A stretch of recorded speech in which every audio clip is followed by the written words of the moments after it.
తరగని ధాన్యం నాకు కావాలయ్య, శినుగని వస్త్రం నాకివ్వు శివయ్యా.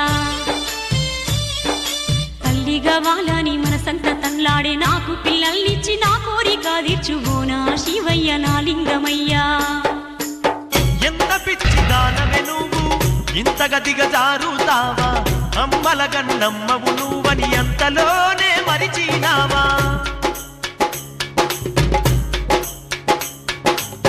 జగమంతా మనదే కాదా, జనులు మన పిల్లలు గారా, ఎల్లమ్మ కుమారస్వామి గణపయ్యలు మనకు లేరా.